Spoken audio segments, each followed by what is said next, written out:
দুনিয়ার সবচেয়ে ভয়ঙ্কর মার্শাল আর্টিস্ট ব্রুস লির এমন কিছু রেকর্ড, যে রেকর্ডগুলোর কথা শুনলে আপনিও অবাক হতে বাধ্য হবেন। যেমন ব্রুস লির একটা পাঞ্চের পাওয়ার ছিল 350 পাউন্ড। হ্যাঁ, সে যখন কোনো ব্যক্তিকে 1 ইঞ্চি দূর থেকে পাঞ্চ মারত, সেই ব্যক্তিটি 6 মিটার দূরে গিয়ে পড়ত। এছাড়া ব্রুস লি নানচাকু চালাতে খুব এক্সপার্ট ছিল।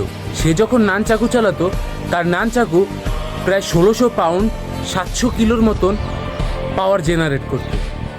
ধরো এই নানচাকু যদি কারো মুখে পড়তো, তার কি অবস্থা হবে। আর তোমরা এটা শুনে একটু বেশি অবাক হবা যে ব্রুস লি 1 সেকেন্ডে 9টা পাঞ্চ মারত। আর তার ফাইটিংয়ের স্পিড এমন ছিল যে সেগুলো ক্যামেরায় পর্যন্ত ধরা যেত না, স্লো মোশনে দেখা হতো। এছাড়া পুশ আপের দিক থেকেও কিন্তু ব্রুস লি সেরা। সে 2 হাতে 1500 পুশ আপ দিত, 1 হাতে 400 পুশ আপ দিত, 2 আঙ্গুলে 200 পুশ আপ দিত, আর 1 আঙ্গুলে সে 100 পুশ আপ দিত। এখন আমি যদি তোমাকে বলি পুশ আপ দিতে, তাহলে তুমি কয়টা পুশ আপ দিতে পারবে? অবশ্যই কমেন্ট করে জানিয়ে দেবে।